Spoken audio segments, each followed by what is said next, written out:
सोनभद्र जनपद में electronic media के आगमन काल से सहारा समय, news nation, national voice, NDTV और हिंदुस्तान दैनिक जागरण, राजस्थान पत्रिका जैसे प्रमुख समाचार पत्रों में अपनी सेवा दे चुके खोजी व प्रख्यात पत्रकार आदरणीय श्री अश्वनी सिंह जी से हम बात कर रहे हैं। बताते चले कि अश्वनी सिंह जी इलेक्ट्रॉनिक मीडिया में नक्सल दौर में नक्सली वारदातों की रिपोर्टिंग और साक्षात्कार के लिए चर्चित रहे हैं। आदरणीय अश्वनी सिंह जी पावर यानी बिजली घरों की रिपोर्टिंग के लिए भी जाने जाते हैं। रॉबर्ट्सगंज फ्लाईओवर कांड पर 25-26 सितंबर 2016 की रात सोनभद्र के लिए भयंकर दुखदायी साबित हुई।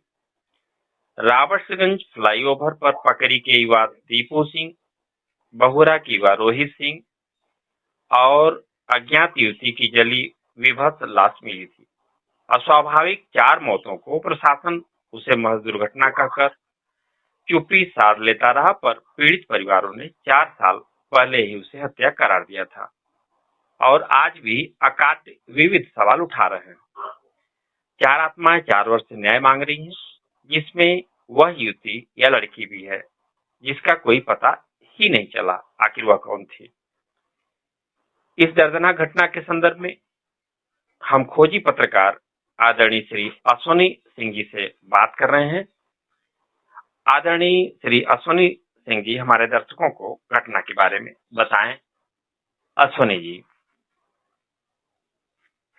सबसे पहले मैं तो आपका बहुत बहुत बहुत धन्यवाद करना चाहूंगा प्रमोद जी। आदरणीय प्रमोद जी, इस घटना को 4 साल आज 3 महीने हो चुके हैं जी। और 4 साल 3 महीने बाद आप इस घटना को एक बार फिर से इसके खुलासे के लिए जिस तरीके से पिछले 1 महीने से प्रयासरत हैं, इसके लिए ईश्वर आपको दीर्घायु दे, आपकी चर्चा और बढ़े और हम ये ईश्वर से कामना करते हैं कि आप अपने इस उद्देश्य में, हम सभी अपने इस उद्देश्य में सफल हों, ताकि लोमहर्षक हत्याकांड का जल्द से जल्द खुलासा हो और पीड़ितों को न्याय मिल सके। जी प्रमोद जी। प्रमोद जी, वो 25 अप्रैल की रात मुझे भूले नहीं भूलती है जी। रात का समय था, आधी रात के 2 या 2:30 बज रहे थे जी। मेरे पास एक फोन आता है जी। दूसरी तरफ से आवाज आती है कि फ्लाईओवर पर एक्सीडेंट हो गया है। जी। मेरे मुंह से सहसा नींद से मैं जगता हूँ। मेरे मुंह से निकलता है कि क्या कोई लड़की भी थी? जी जी। आपको ये जान के ताज्जुब होगा जी जी कि इस घटना के 24 घंटे पहले जनपद के एक प्रमुख पत्रकार बंधु से जी जी हम लोगों की इसी विषय से चर्चा हो रही थी। जी जी कि रॉबर्ट्सगंज के पिकेट के तहत जो पिकेट लगती है रॉबर्ट्सगंज उरमौरा में, जी जी उस पिकेट के एक सिपाही का वार्तालाप मेरे एक वरिष्ठ सहयोगी ने 24 घंटे पहले मुझे बयान किया था। जी जी जिसमें उस सहयोगी ने ये बताया था कि रॉबर्ट्सगंज की उरमौरा में लगने वाली पिकेट पर रात को सिपाहियों द्वारा नवयुवकों और नवयुवतियों को साथ या किसी भी अपरिचित के साथ पैसे की वसूली की जाती है जी और उनसे रोक करके उनको प्रताड़ित किया जाता है, जिस पर मेरे सहयोगी ने कहा था कि आने वाले दिन में कोई बड़ी घटना या दुर्घटना हो सकती है। जी जी इस चर्चा के 24 घंटे भी न बीते होंगे कि रात को मेरे पास ये सूचना आई कि एक्सीडेंट हो गया है। जी जी इसलिए मेरे मुंह से निकला कि क्या कोई लड़की भी थी। दूसरी तरफ सूचना देने वाले ने कहा मुझे क्या पता, जा करके पता करिए।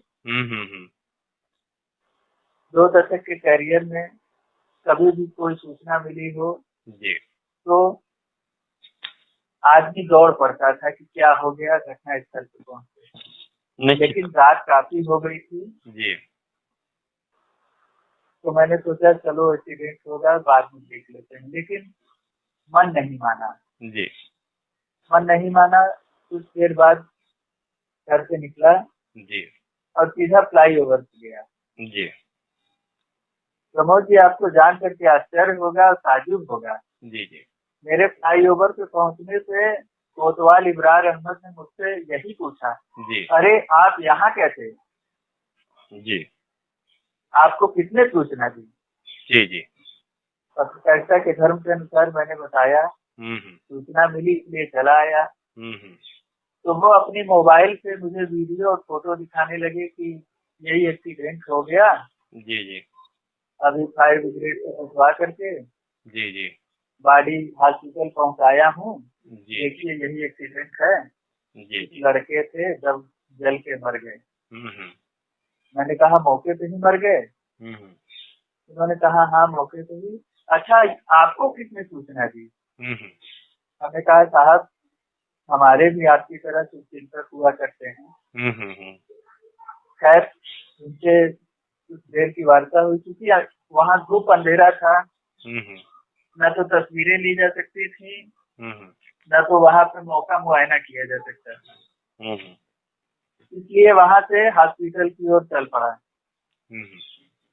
प्रमोद जी, आपको जान करके दूसरा आश्चर्य होगा जी, हॉस्पिटल पहुँचने पे ऑटो से सब उतार करके मोर्चरी में रख दिए गए थे। जी जी। और आपने अपनी 25-30 साल की पत्रकारिता में कभी ऐसा देखा हो कि शव को उठाने वाले बाकायदा सर्जिकल ग्लव्स पहने हुए थे? इसका मतलब चौकीदार वहाँ 2-3 थे जी। इसका मतलब है कि उन्हें इसकी सूचना पहले से थी।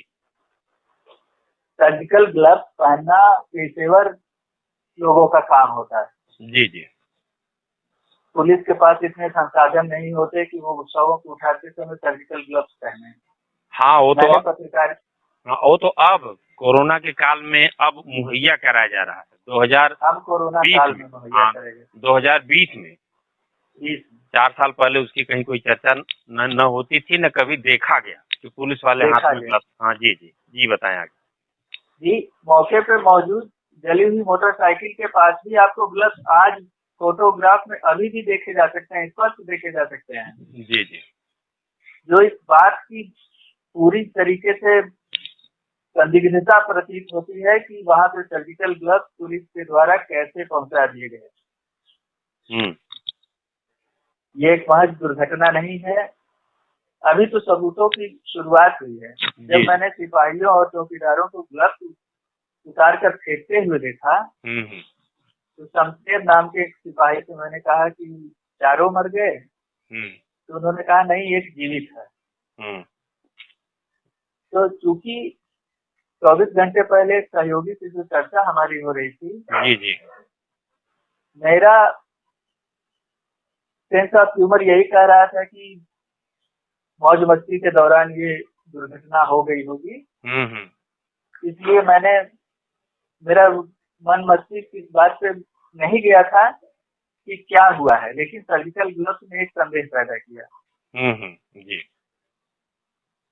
जब चौथे प्रणव के पास में गया हॉस्पिटल में, जी जी, प्रणव से मैंने पूछा क्या हो गया है जी, तो 9 सेकंड का जो आपने वीडियो बताया है, जी जी जी, ये उसकी हालत को बयान करता है। जी जी, कि जिस दुर्घटना में 3 लोगों की जल करके 100% जलने से मृत्यु हो गई हो, वहीं चौथा व्यक्ति किस हालत में है कि तत्काल अपने परिजनों का नंबर बताता है। जी जी, इससे स्पष्ट जाहिर होता है कि चौथा जीवित बचा हुआ व्यक्ति अपने पूरे होशो हवास में था। जी जी, बहुत ज्यादा गंभीर नहीं था।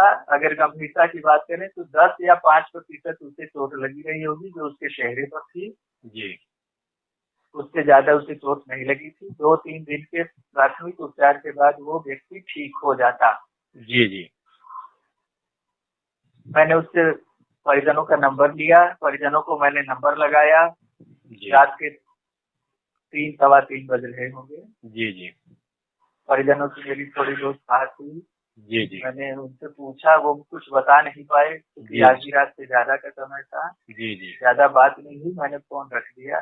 जी जी, तो मैं फिर आया जी उर्मोरा ढाबे पर, क्योंकि हॉस्पिटल से रॉबर्टगंज के बीच उर्मोरा ढाबा ही एक ऐसी जगह है जिस जगह पे आप कहीं रुक सकते हैं। जी जी, असुनी जी, इसमें हम जानना चाहेंगे कि आप जो सूचना मिली, कोतवाल को जो सूचना मिली, घटनास्थल और घटनास्थल के बाद फिर उन मृतकों की लाश को अस्पताल तक पहुंचाया जाना, इसमें कुछ समय कितना, रिकॉर्ड में कितना कुछ समय बताया गया लगभग? जी, जब हमारी इंस्पेक्टर से बात हुई तो फ्लाईओवर पे ही रात के 2:45 या 3 बज रहे होंगे। जी जी तो हमारी जब बात हुई, या उससे ज्यादा समय रहा होगा, 3:15 बज रहा होगा। जी जी तो कोतवाल से हमने पूछा आपको कैसे पता चला, तो उन्होंने बताया कि पिकेट पे तैनात सिपाही को किसी ट्रक ड्राइवर ने सूचना दी। जी जी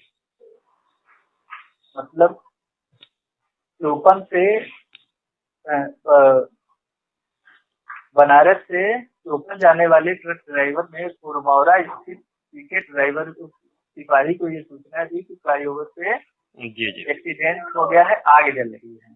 जी जी जी तो एबरार अहमद कोतवाल ने ये बताया पिकेट के सिपाही ने मुझे सूचना दी कि आग लग गई है, तो मैंने फायर ब्रिगेड को सूचना दी और घटना स्थल पे मैं चला आया।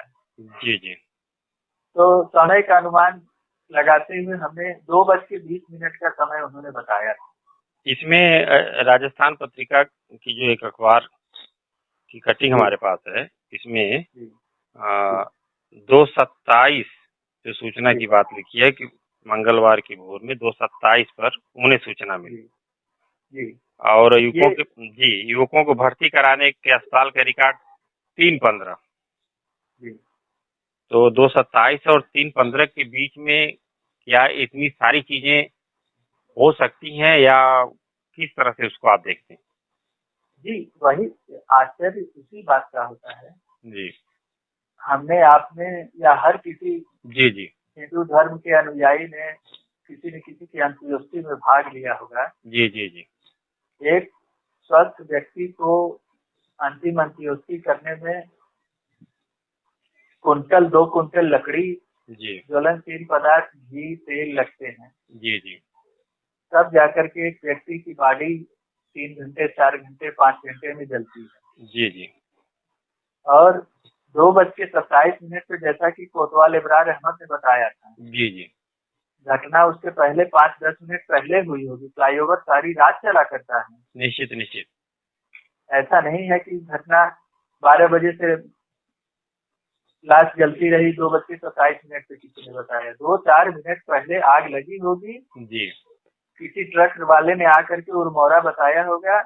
जी 4 मिनट और जोड़ लीजिए, 10 मिनट की आग लगी और 3:15 पे एंट्री हो गई। जी जी पूरे 2 बजे से 3 घंटे से भी कम समय में लाशों की ये स्थिति हो जाना अपने आप में इस बात का प्रमाण है कि कहीं न कहीं ये घटना कहीं और हुई और इसे दुर्घटना का रूप दिया गया और आग लगाई गई, या क्या है ये संदेह या विषय जांच का है।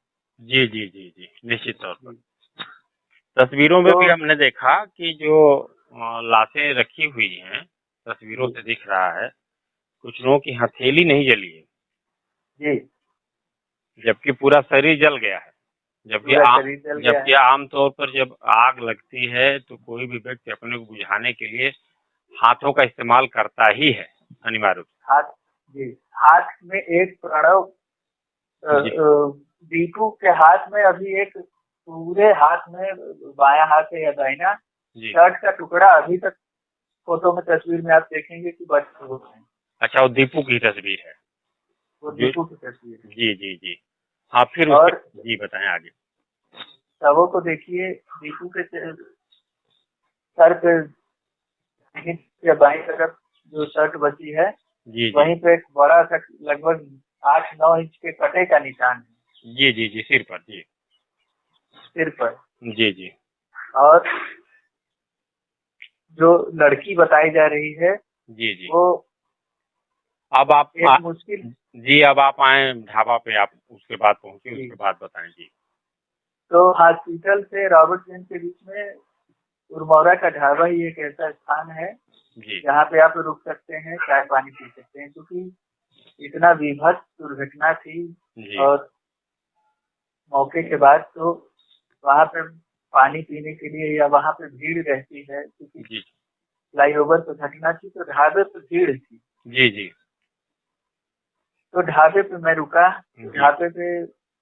ढाबे वाला, पान वाले और 2-3 एक वकील साहब थे वहाँ पे, जो जी उन्होंने बताया कि मैं ओबरा से आ रहा हूँ। तो जी क्योंकि उरमौरा परिक्षेत्र में ज्यादातर लोग उरमौरा में चाय पान करते हैं, तो उसी पान की और ढाबे के बगल में एक पान की दुकान है, तो वहाँ रुका करते हैं। जी जी वकील साहब कोई पटेल हैं, जी जी बीपाई में रहते हैं, वो वहीं पर रुके हुए थे। वो पूछ रहे थे जी जी कि क्या घटना हो गई। वो चूंकि आए तो जी उन्हें ढाबे पे ये चर्चा सुनी, जी तो जी वो पूछ रहे थे क्या हो गया। जी तो वहाँ मौजूद पान वाले ने बताया जी जी कि कुछ लड़के, जैसे पुलिस वाले कह रहे हैं कि कोई 300 लड़के थे और कोई लड़की थी। जी तो पान वाले, मेरा भी परिचित था, तो उसने जी पूछा कि क्या हो गया सर। तो मैंने कहा कि अपाचे मोटरसाइकिल पे 300 थे, जल के मर गए, एक्सीडेंट हुआ। तो उसने कहा कि अपाचे मोटरसाइकिल तो 4 घंटा पहले यहाँ भी खड़ी थी। जी तो मैंने कहा कि अरे यहाँ तो तमाम गाड़ियां खड़ी होती हैं, तुम्हें कैसे मालूम। जी तो उसने कहा कि जब मैं दुकान बढ़ा रहा था 1:30-2 बजे, जी जी दुकान वाला ये कहा कि दुकान मेरी 2 बजे के बाद बढ़ती है।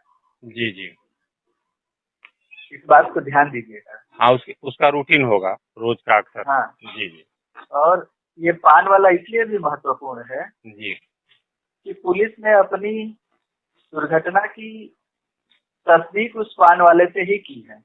अच्छा जी जी, ये दुर्घटना बताने का पुलिस का मुख्य गवाह एक तरीके से कहिए तो वो पान वाला ही है। अच्छा, जबकि जबकि वो पहले पिकेट वाले की चर्चा करते हैं, ट्रक ड्राइवर ने बताया। ट्रक ड्राइवर ने बताया, लेकिन इस बात की तस्दीक पुलिस उस पान वाले के बयान पर करती है कि तीनों लड़के पान की दुकान से सिगरेट मांगी और वहीं उपस्थित कूड़े से सिगरेट जलाई। जी जी, माचिस नहीं मिली। अब आप टाइमिंग इसलिए देखिएगा जी कि उन दिनों इब्रार अहमद आए थे, नगर में चोरियां हो रही थी, तो राम कुमार वर्मा कप्तान थे, तो उन्होंने कहा कि उरमौरा में चोरियां होती हैं, तो आप 12 बजे के बाद दुकान बंद करा दिया करिए। जी, कोतवाल को यह निर्देश दिया गया था कि पूरा रॉबर्ट्सगंज बंद हो जाता है, उरमौरा में दुकानें खुलती हैं, ये ढाबा खुलता है और ये खुलता है, तो पान की दुकान 12-1 बजे के बाद बंद करा दिया जी। तो कोतवाल ने ये चेतावनी दी थी पान वाले गुमती को और अगल बगल की दुकानों को कि अपनी दुकानें तुम लोग 1 बजे से रात से लेकर के 4 बजे तक बंद रखा करो। इस वजह से 1 बजे की बजाय वो पान वाला अपनी दुकान 2 बजे बंद करता था। जब प्रणव ने, जैसा कि पुलिस अपनी स्टोरी में बताता है कि प्रणव, दीपू और रोहित ने यहाँ खाया पिया, दारू पी और उसके बाद लड़की लेकर के गए और एक्सीडेंट हो गया जी। तो उस कहानी में ये भी आता है कि प्रणव ने यहाँ से सिगरेट मांगी जी, तो दुकानदार ने कहा कि मेरी दुकान बंद हो गई है, सामने वाली दुकान से ले लीजिए। तो उसको सामने वाली का मतलब कि संजय जायसवाल के ढाबे की तरफ से वो सिगरेट लेके आया और फिर साइड में अपनी मोटरसाइकिल के पास आया तो माचिस मांगा जी। तो उसने माचिस कहा कि भैया दुकान बंद हो गई है, तो माचिस कहा कि देखो यही कूड़ा जल रहा है, इसी में से जला लो जी जी। तो उसने सिगरेट जलाई, तो जलाने के दौरान पान वाले ने कहा कि मैंने उसका चेहरा देखा और 2 बजे वो लड़के अगर यहाँ से गए जी, तो 2:27 पे पुलिस को सूचना मिली जी, ऐसा पुलिस बताती है जी जी। लेकिन इन सारी बातों में संदेह कई प्रकार का है। क्या 20 मिनट में लाशों का इतना विभत्स तरीके से जल जाना संभव है जी, ये जांच का विषय है जी जी। तो जब पान वाले से और मेरी बात हो रही थी, तो उसी दौरान टिकट का एक सिपाही वहाँ खड़ा था जी जी। तो उसने सुना कि जब लड़के यहाँ से गए हैं, तो उसने अपने अधिकारियों को फोन किया जी जी। और 20-25 मिनट बाद, 10 मिनट बाद वहाँ पुलिस के लोग आए, कोतवाल थे या इंस्पेक्टर थे हैं जी। तो उन्होंने पान वाले से कुछ पूछताछ की जी, और सुबह होते होते 8 बजते जी, मीडिया के अन्य लोग भी और लोग कहने लगे कि युवकों ने ढाबे पे दारू पी, मुर्गा खाया और दारू मुर्गा खाने के बाद पान की दुकान के पास एक लड़की थी, जिसको लेकर के गए और जाकर के ट्रक या किसी वाहन से लड़ गए और उनकी बाइक में आग लगी और जल के मर गए।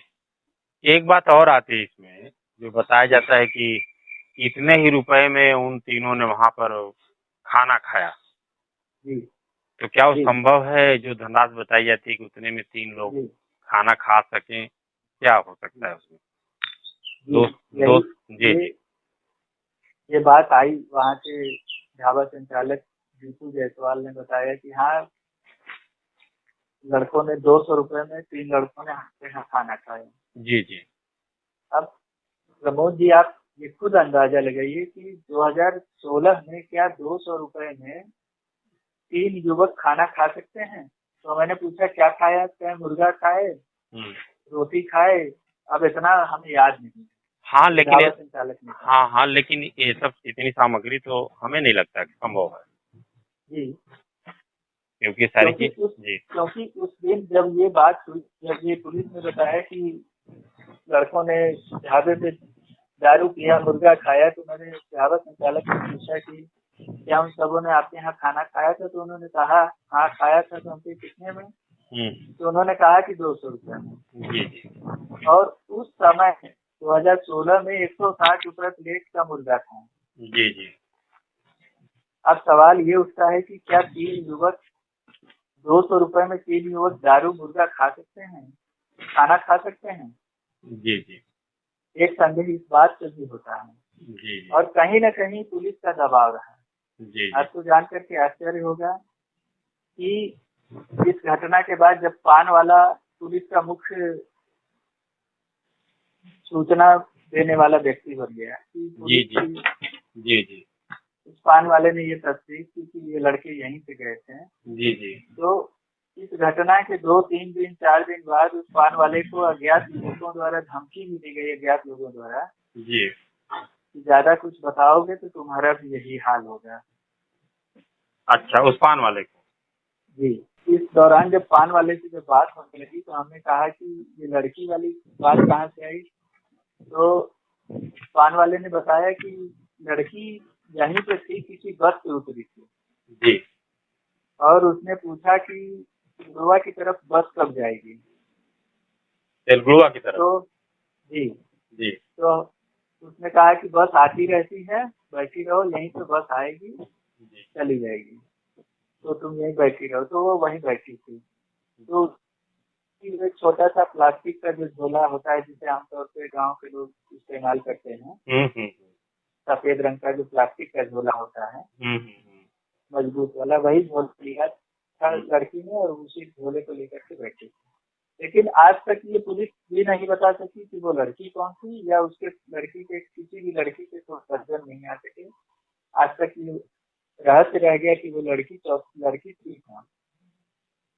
इसमें जो पान वाले ने बताया कि लड़की को लेके वो भी कंफर्म था, या फिर उसने एक संभावना भर व्यक्त की कि वही हो सकती है? उसने कहा कि रात के 12-1 बजे के आसपास मुझसे किसी लड़की ने पूछा, तो मैंने उससे कहा बस आएगी, तुम यहीं बैठी रहो। जी। तो वो यहीं बैठी थी और जब ये लड़के गए वहां से, मैं दुकान, क्योंकि उसकी दुकान कुछ अंदर है जी, पर अगर आप ओबरा से आएंगे टोपन से, तो पहले जीतू जायसवाल का ढाबा पड़ेगा, उससे सट के सियाराम प्रजापति की पान की दुकान पड़ेगी जी, फिर उसके बगल में अरविंद प्रजापति की दुकान पड़ेगी। जी। तो जिस प्रकार से डब्लू लिखते हैं, जी, अंग्रेजी का शब्द डब्लू लिखते हैं, जी। एक उठे हुए कोने पर एक तरफ जीतू जायसवाल की दुकान है, नीचे अंदर की तरफ सियाराम की दुकान है, फिर उठे हुए तरफ, मतलब कि दिख जैक स्टाइल में सियाराम प्रजापति की दुकान अंदर है। जी। और ये कश्मीर गवाह पुलिस का सूचना देने वाला वही प्रजापति रहा, अंजनी प्रजापति। तो चूंकि उसकी दुकान अंदर है और लड़की बाहर बैठी थी, तो जब उसने कूड़ा उड़ा जला लिया, लड़के वहां से चले गए, तो अंजनी ने बताया कि तो वो लड़की भी उस समय वहां नहीं थी, जिससे उसने संभावना व्यक्त की। संभावना, जी जी जी। वो लड़की वहां थी, उसने न लड़कों को जाते देखा न लड़की को जाते देखा। अगले क्या पता कि आगे क्या होने वाला है। जी जी, पुलिस की ये कहानी तो संदेश सभी लोगों का, हम सभी लोगों का, हमारा जी या जी जितने भी तमाम पत्रकार साथी थे, पुष्कर पांडे थे, जी जुल्फिकार जी हैदर थे, जी जी या प्रशांत शुक्ला थे, रवि पांडे, कंकान मिश्रा, संतोष सोनी, या तमाम जितने भी पत्रकार रहे, धीरज पांडे, धर्मवीर तिवारी, जितने भी लोगों ने सर्वदलीय आंदोलन किया, सबने यही कहा कि पुलिस इसे दुर्घटना किस आधार पर बता रही। जी जी जी जब पान वाले ने तस्दीक नहीं की कि वो लड़की मोटरसाइकिल पे बैठी थी, तो ये लड़की आई कहाँ से, जब ढाबे वाले ने ये नहीं बताया कि उन्होंने खाना कितने बजे खाया, तो जी पुलिस किस आधार पर इसको ये ढाबे पे खाना दारू खाने की बात कर रही है और फ्लाईओवर पे पहुंचने की बात। जी जी क्योंकि दीपू एक सामाजिक लड़का था, जी उसके साथ के उससे उम्र में बड़े या उसके साथ पढ़ने वाले या उसे राजनीति, छात्र जीवन में जो छात्र राजनीति होती है, जी जी छात्र राजनीति से जुड़े हुए बहुत सारे रॉबर्टगंज के युवा नेताओं का जब हमने बातचीत हुई तो उन्होंने बताया कि दीपू के घर वाले कह रहे हैं कि दीपू के घर एक चिट्ठी आई थी, जी जी जिसकी तस्वीर आपके चैनल में दीपू की बहन ने भी की थी।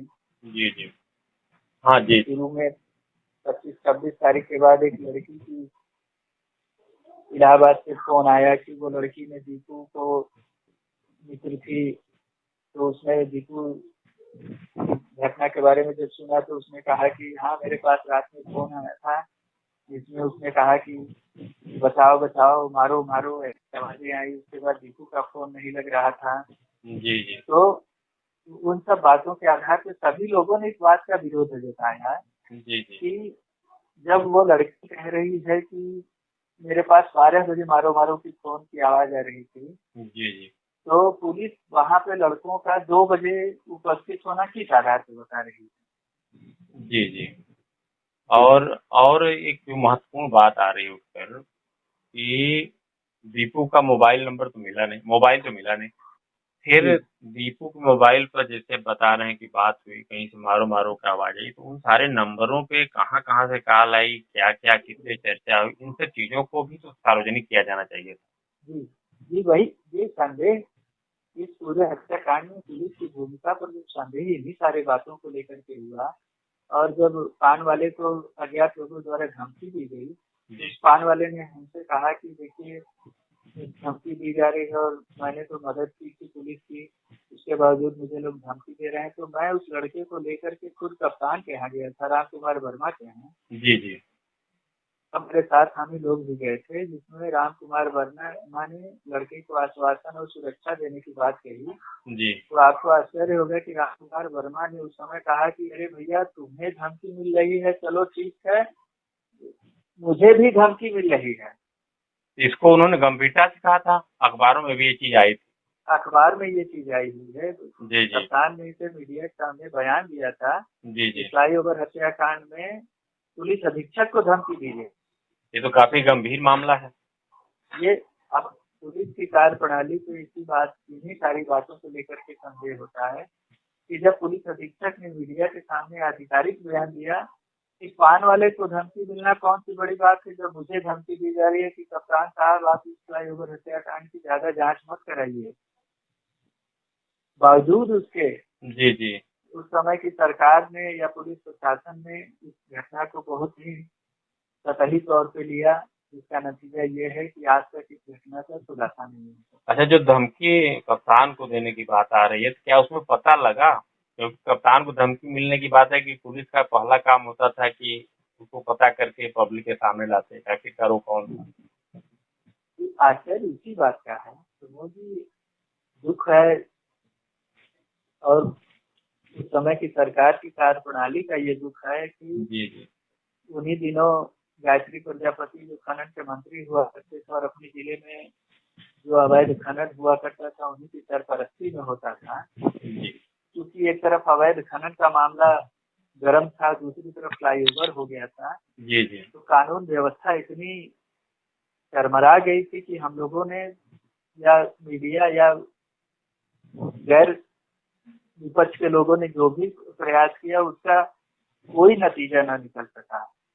सांसद ने हमारे वर्तमान सांसद छोटेलाल खरवार ने सदन में इस बात को उठाया।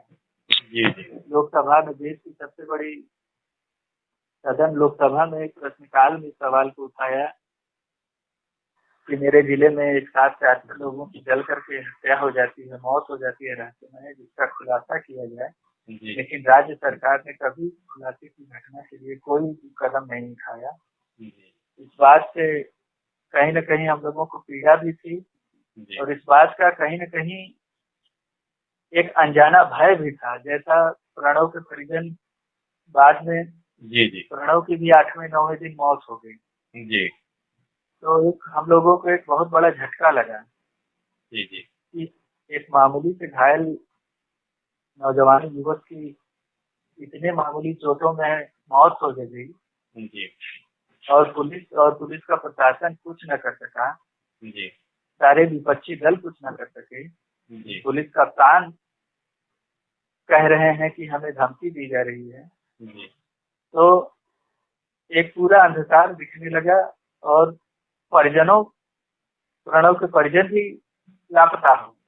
हाँ, उस दौरान उन्होंने कुछ कारणों से उस समय के लिए घर छोड़ करके वो लापता हो गए। और तो चूंकि प्रमोद जी हम लोग पत्रकार हैं,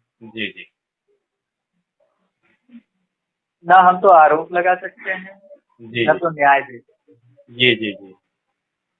हमें जो दिखाई देगा हम वही लिख सकते हैं, वही बता सकते हैं। हाँ जी, बस उतना ही। जो सारी चीजें सामने दिख रही हैं, जिसको सभी लोग देख रहे हैं, जिनकी चर्चाएं हो रही हैं, जो लोग सवाल उठाते हैं इन सारी चीजों को तो न्याय देना या सवाल, हम केवल सवाल खड़े कर सकते हैं।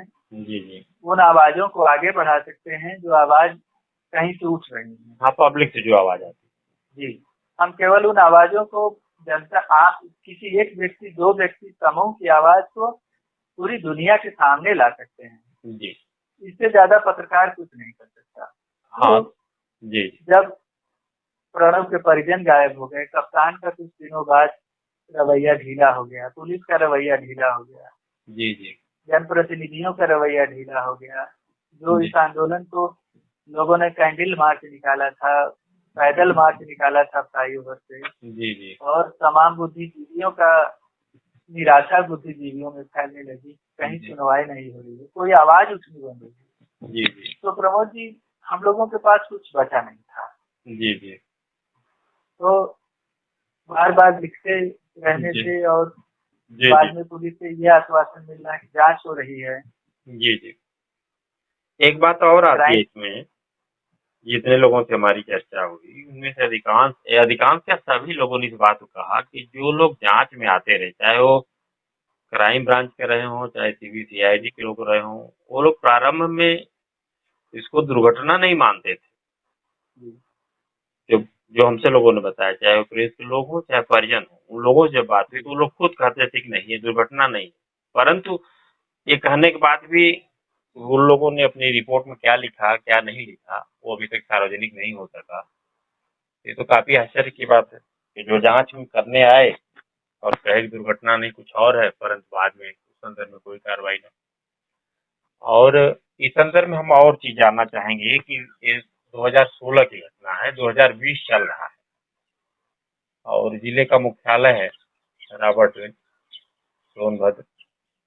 ऐसी स्थिति में इस घटना का खुलासा न होना 2020 में क्या स्थिति पैदा करती है आम जनता के लिए? आखिरकार आम जनता अपने को कितना सुरक्षित महसूस करे और आने वाले दिनों में इसको लेकर के क्या स्थितियां बन सकती हैं?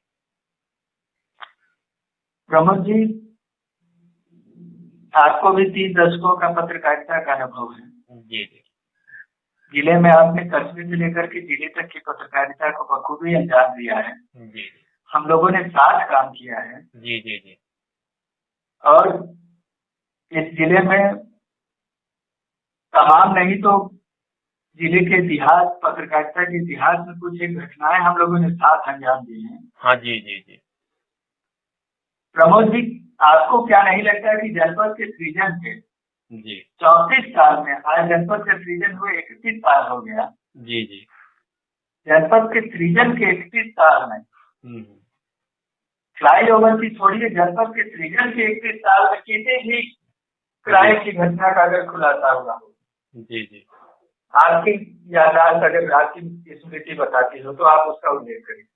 हाँ जी जी किसी दूसरी ये जनपद का इतिहास रहा है, हम्म ये जनपद का इतिहास रहा है। दुर्भाग्य कहिए जी या इस जनपद का इतिहास कहिए, दुर्भाग्यपूर्ण इतिहास है कि जनपद की किसी भी क्राइम की आज तक कोई भी खुलासा नहीं है। जी जी अच्छा, इन स्थितियों में अब हम आपसे चर्चा करेंगे, क्योंकि आप और हम दोनों लोग साथ में काम किए हैं पत्रकारिता जगत में काफी समय तक। आप ये बताएं कि जनता को क्या एहतियात बरतना चाहिए, सावधानी बरतना चाहिए? शासन प्रशासन और सरकार इस तरह की गतिविधियों का अगर खुलासा न कर सके, गुत्थी न सुलझा सके, परिजनों को न संतुष्ट कर सके, तो जनता को क्या सावधानी बरतनी चाहिए?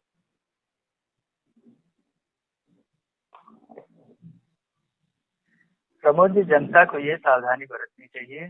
जी जी और पहली बार जब मैं भी जनपद में आया था तो तमाम तरीके की दुश्वारियां थी, खतरे थे। पत्रकारिता खतरे का ही दूसरा नाम है। जी जी तो कहीं न कहीं ये गुरु मंत्र आप ही ने बताया था हाँ, ये तो पहली क्वालिटी जी कि जनता को एक खुला पत्र लिखना चाहिए। जी जी जनता को एक खुला पत्र लिखना चाहिए। और आज सोशल मीडिया है, सोशल मीडिया में खुला पत्र लिखना चाहिए। जी जो भी किसी भी व्यक्ति के साथ अगर कोई घटना हो जाए या उसे संभावना हो कि मेरे साथ कोई आशंका हो सकती है, दुर्घटना की आशंका हो सकती है, जी तो एक खुला पत्र लिखना चाहिए। जी जी जिले के अधिकारियों को, जनता के नाम, जिले के प्रतिनिधियों के नाम, जिले से ऊपर जाकर के मंडल के लोगों के नाम, राज्यपाल के नाम, मुख्यमंत्री के नाम, प्रधानमंत्री के नाम, राष्ट्रपति के नाम। जी जी और आपने ये शुरुआत की है, हम ईश्वर से यही प्रार्थना करते हैं कि आपकी इस मुहिम का परिणाम सुखद हो।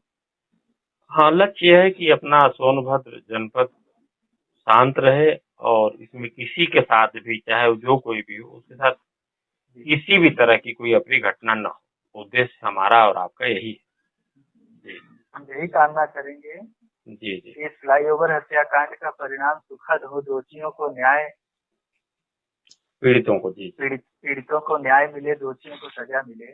जी जी और 25 अप्रैल 2016 की घटना के बाद 25 अक्टूबर 2018 को जी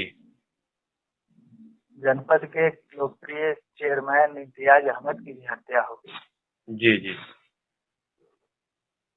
मैंने उस समय भी लिखा था कि जनपद के, मैंने अपने करियर के 20 साल के दौरान जनपद में किसी भी बड़ी वारदात का खुलासा आज तक नहीं देखा।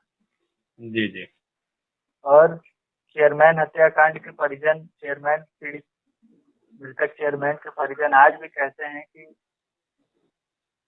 चेयरमैन हत्या के जो साजिश करता है वो आज भी खुले घूम रहे हैं। जी जी ये जनपद की खासियत, दुर्भाग्य कहिए जनपद का, कि यहाँ न्याय नहीं मिलता।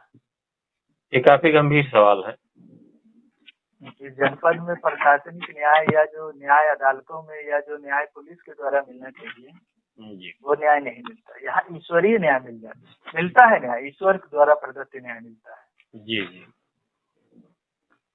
जी तो ये हमारी ईश्वर से कामना है कि हे ईश्वर, जो न्याय आप दिया करते हैं इस जनपद में, देवताओं की भूमि में जो न्याय आप देते हैं, तो न्याय देने वाले अधिकारियों को, पुलिस को, न्यायालय को वो अधिकार दे दीजिए। जी जी इस जनपद में केवल एक बार न्याय मिला है, रनटोला हत्याकांड, रनटोला की फर्जी मुठभेड़ में जी जी एक बार न्याय मिला, वो भी बहुत मुश्किल से मिला। जी जी बहुत कोशिश की हम लोगों ने, जी जी नहीं तो वो भी न्याय न मिल पाता।